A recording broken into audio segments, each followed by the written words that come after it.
Good morning children. আশা করি তোমরা সবাই ভালো আছো, সুস্থ আছো। আগের দিনের অঙ্ক তোমরা সবাই খাতায় করে ফেলেছো। আজকে আমরা আবার অঙ্ক ক্লাসে একই অধ্যায়ের বাকি অঙ্কগুলো করব। তোমরা তোমাদের অঙ্ক বই থেকে পেজ নাম্বার 57 বের করো, যেটা হচ্ছে অনুশীলনী 11-র বাকি অঙ্কগুলো রয়েছে, যেখানে 3 দাগের অঙ্কগুলো। 3-এর চ দেখো কি বলেছে।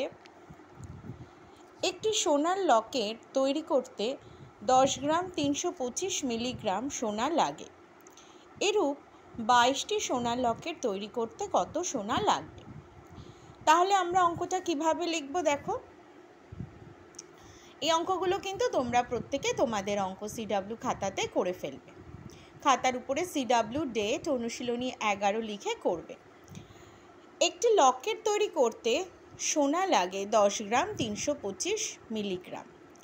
তাহলে এরকম কটা লকেট তৈরি করতে হবে? 22টি লকেট তৈরি করতে সোনা লাগবে আমার আরও বেশি গ্রাম। তাহলে 10 গ্রাম 325 মিলিগ্রাম গুণ 22। এবার দেখো, প্রথমে এককগুলো লিখে নেব। গ্রাম, ডেসিগ্রাম, সেন্টিগ্রাম, মিলিগ্রাম। গ্রামের ঘরে কত বলেছে? 10 গ্রাম, লিখে নিলাম 10 গ্রাম। আর মিলিগ্রাম বলেছে 325 মিলিগ্রাম। তাহলে ওটাকে আমরা কিভাবে ভেঙে লিখব সেটা তোমরা জানো, সবাই শিখে গেছো। 3 ডেসিগ্রাম, 2 সেন্টিগ্রাম, 5 মিলিগ্রাম। নিচে 22 লিখে গুণ করলাম। 5 দুগুণ 10-এর 0, হাতে 1, 2 দুগুণ 4, 1-এ 5, 3 দুগুণ 6, 10 দুগুণ 20।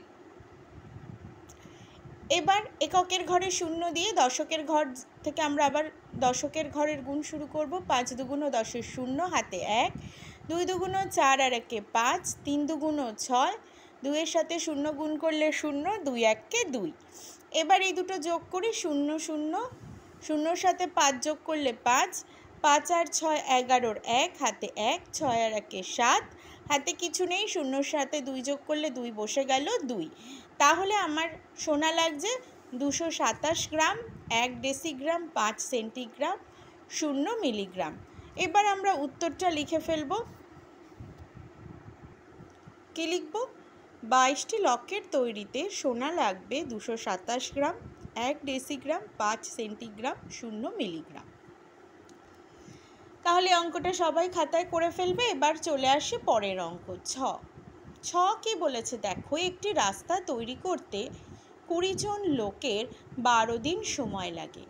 প্রতিদিন যদি সমসংখ্যক লোক সমান পরিমাণে কাজ করে, তবে একদিনে 3 মিটার 55 সেন্টিমিটার রাস্তা তৈরি হয়। তাহলে রাস্তাটির দৈর্ঘ্য কত, মানে কতটা পরিমাণের রাস্তা তারা তৈরি করেছে। কি বলেছে? 20 জন লোকের 12 দিন সময় লাগছে। টোটাল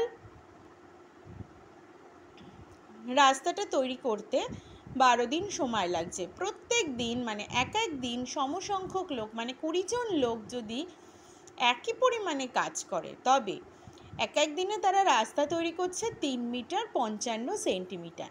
তাহলে একদিনে তারা কত রাস্তা তৈরি করছে? 3 মিটার 55 সেন্টিমিটার। কত দিনের মধ্যে রাস্তাটা তৈরি করবে? 12 দিনের মধ্যে। তাহলে আরও বেশি সময় লাগবে। তাহলে আমরা 12 দিনের মধ্যে রাস্তা তৈরি করতে হবে। তাহলে 12 দিনের মধ্যে যেটা তৈরি হবে সেটাই হচ্ছে রাস্তাটার দৈর্ঘ্য। তাহলে এইটা লিখব কিভাবে দেখো।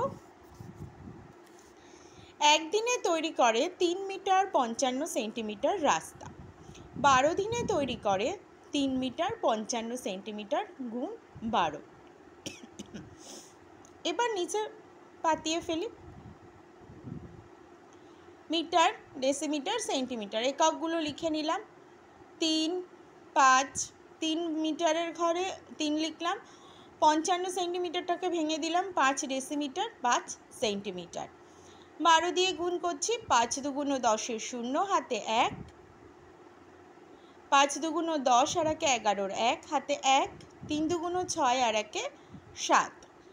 এককের ঘরে 0 বসিয়ে দিলাম। দশকের ঘর থেকে পরেরটা শুরু করব। 5 1-কে 5, 5 1-কে 5, 3 1-কে 3। যোগ করি, 0-র সাথে 0 যোগ করলে 0, 5 আর 1-এ 6,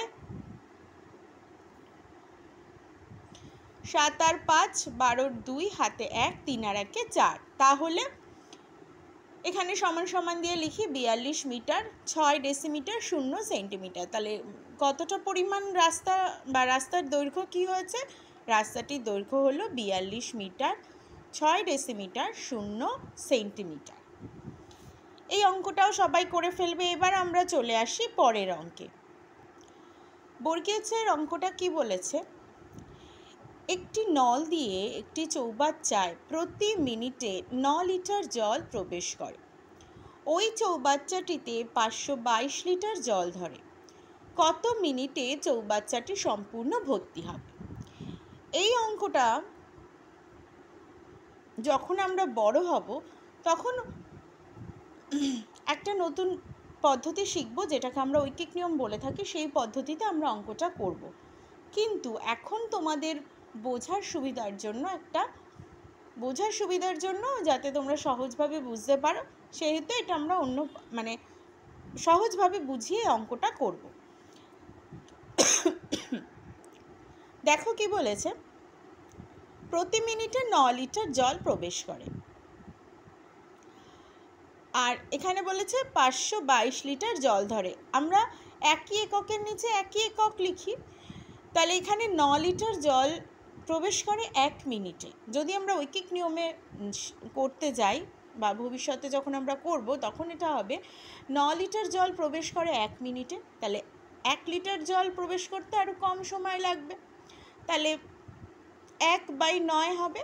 আর 522 লিটার জল প্রবেশ করতে আরও বেশি সময় লাগবে, মানে 1 গুণ 522 বাই নিচে 9, বাই মানে ভাগ। তাহলে 1-এর সাথে 522 গুণ করলে 522/9 মানে 522 ভাগ 9।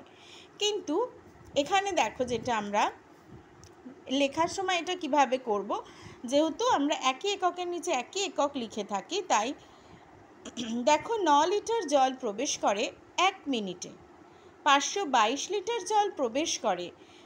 এবার দেখো এটা কিভাবে, যেহেতু এখানে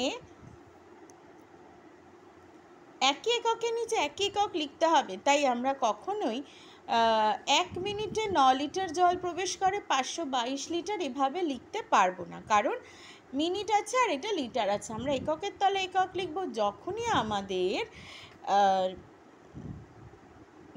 1 মিনিট এদিকে চলে আসবে, 9 লিটার জল প্রবেশ করে 1 মিনিটে, 1 মিনিটে যখনই আমার ডান দিকে চলে আসবে তখন কিন্তু সেটা আমরা ভাগ করব। তাহলে 22 লিটার জল প্রবেশ করে 22/9 মিনিটে। ভাগ করলাম 9, 5 নং 45, 5 আর উপরে 12 বিয়োগ করে 7, হাতে 1, 4 একে 5 মিলে গেল, 2 নামিয়ে আনলাম, 8 নং 72 মিলে গেল। তাহলে উত্তর লিখব 58 মিনিটে চৌবাচ্চাটি সম্পূর্ণ ভর্তি হবে। এরপরে দেখো পরের অঙ্ক ঝ। একটি তেলের ট্যাঙ্কে 750 লিটার কেরোসিন তেল ছিল। তা থেকে সমান পরিমাণ তেল ধরে এরকম 25টি ড্রামে ওই ট্যাঙ্কের সমস্ত তেল ঢেলে নেওয়া হলো। প্রতিটি ড্রামে কত লিটার কেরোসিন তেল ধরবে? কি বলেছে, কত লিটার? মোট তেল হচ্ছে 750 লিটার তেল। এরকম সমান পরিমাণে তেল ঢালা হয়েছে কটা ড্রামে? 25টি ড্রামে। তাহলে একটা ড্রামে কত তেল আমার ধরেছে সেটা বের করতে হবে। তাহলে এটা আমরা কিভাবে লিখতে পারি? দেখো 25টি ড্রামে তেল ধরে 750 লিটার। তাহলে একটি ড্রামে তেল ধরবে আরও কম। তাহলে এটা আমাকে ভাগ করতে হবে, 750 ভাগ 25 লিটার। এবার দেখো 25 দিয়ে 750 লিটারকে ভাগ করলাম। 25 খানের নামটার রাফটা আমরা দেখো পাশে করে নিয়েছি।